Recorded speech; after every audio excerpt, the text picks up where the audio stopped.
Salut à tous, c'est X Desmoyons, et aujourd'hui on va parler de la Seconde Guerre mondiale. La Seconde Guerre mondiale, ou Deuxième Guerre mondiale, est un conflit armé à l'échelle planétaire, qui dure du 1er septembre 1939 au 2 septembre 1945. Ce conflit oppose schématiquement les Alliés et l'Axe.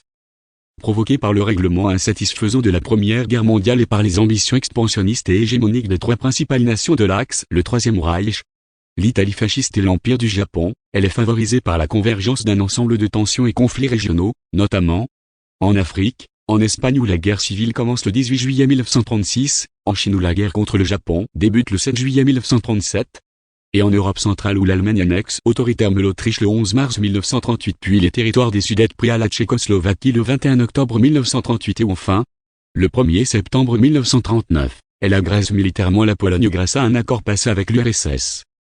Ce dernier événement provoque dès le 3 septembre 1939, l'entrée en guerre du Royaume-Uni, de la France, et de leurs empires coloniaux respectifs. Tout d'abord associé à l'Allemagne dans le partage de l'Europe, l'URSS rejoint le camp allié à la suite de l'invasion allemande le 22 juin 1941. Quant aux États-Unis, ils abandonnent leur neutralité après l'attaque de Pearl Harbor par les forces japonaises, le 7 décembre 1941. Dès lors, le conflit devient vraiment mondial.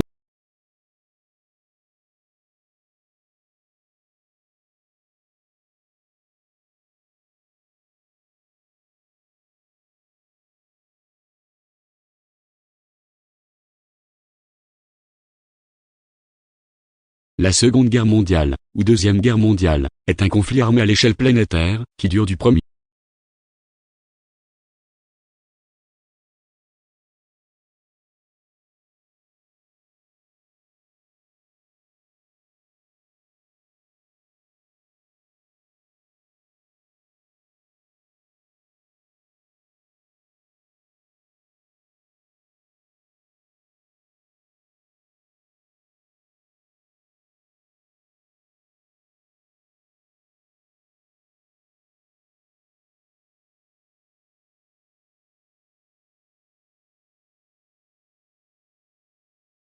La Seconde Guerre mondiale.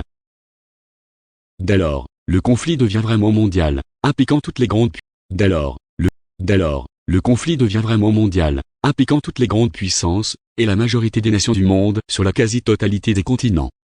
La Seconde Guerre mondiale prend fin sur le théâtre d'opérations européen le 8 mai 1945 par la capitulation sans condition du Troisième Reich, puis s'achève définitivement sur le théâtre d'opérations Asie-Pacifique le 2 septembre 1945 par la capitulation également sans condition de l'Empire du Japon, dernière nation de l'Axe à connaître une défaite totale. La Seconde Guerre mondiale constitue le conflit armé le plus vaste que l'humanité ait connu, mobilisant plus de 100 millions de combattants de 61 nations, déployant les hostilités sur quelques 22 millions de kilomètres 24, et tuant environ 62 millions de personnes, dont une majorité de civils. La Seconde Guerre mondiale est aussi la plus grande guerre idéologique de l'histoire. Ce qui explique que les forces de collaboration en Europe et en Asie occupée aient pu être solidaires de pays envahisseurs ou ennemis, ou qu'une résistance ait pu exister jusqu'en plein cœur de l'Allemagne nazie en guerre. Guerre totale, elle gomme presque entièrement la séparation entre espace civil et militaire et donne lieu dans les deux camps à une mobilisation massive des ressources non seulement matérielles et économiques, et scientifiques mais aussi morales et politiques, dans un engagement des sociétés tout entières. La somme des dégâts matériels n'est pas évaluée avec certitude. Les pertes en vie humaine et les traumatismes collectifs et individuels sont considérables, la violence ayant pris des proportions inédites. Le conflit donne en effet lieu à de multiples crimes de guerre, crimes favorisés et banalisés par une violence militaire et policière d'une intensité et d'une profondeur inégalées. Cette violence notamment contre les civils étant parfois un élément de la stratégie militaire. On assiste ainsi à l'émergence à une échelle inconnue jusqu'alors de crimes de masse particulièrement atroces et pour certains sans précédent, tout particulièrement à l'instigation de l'Allemagne nazie et du Japon impérial.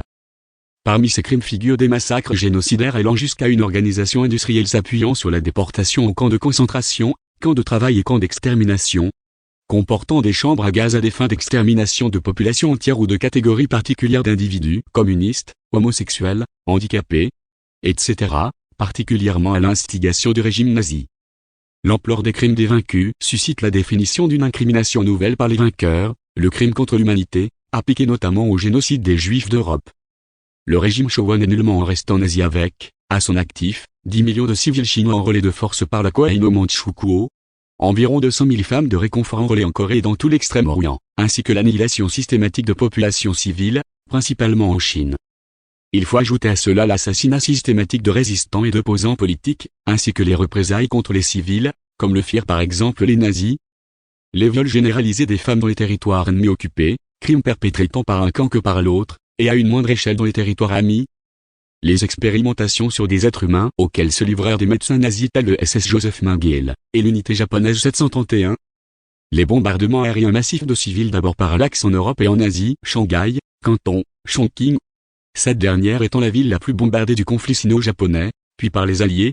Bombardements à grande échelle de nombreuses villes allemandes et notamment la Seconde Guerre mondiale propulse les États-Unis et l'URSS, principaux vainqueurs, au rang de superpuissances concurrentes appelées à dominer le monde et à se confronter dans une vive rivalité idéologique et politique, pendant près d'un demi-siècle, et à s'affronter militairement par États interposés comme pour la guerre de Corée, la guerre du Vietnam et la guerre d'Afghanistan.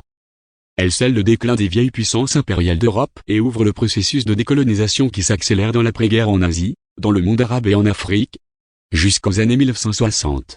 L'ampleur des destructions et des morts suscite la création d'instances internationales, politiques et économiques, visant à éviter la réapparition des conditions ayant mené à la guerre, Organisation des Nations Unies, Fonds monétaire international, Banque mondiale et accord général sur les tarifs douaniers et le commerce pour les plus connus.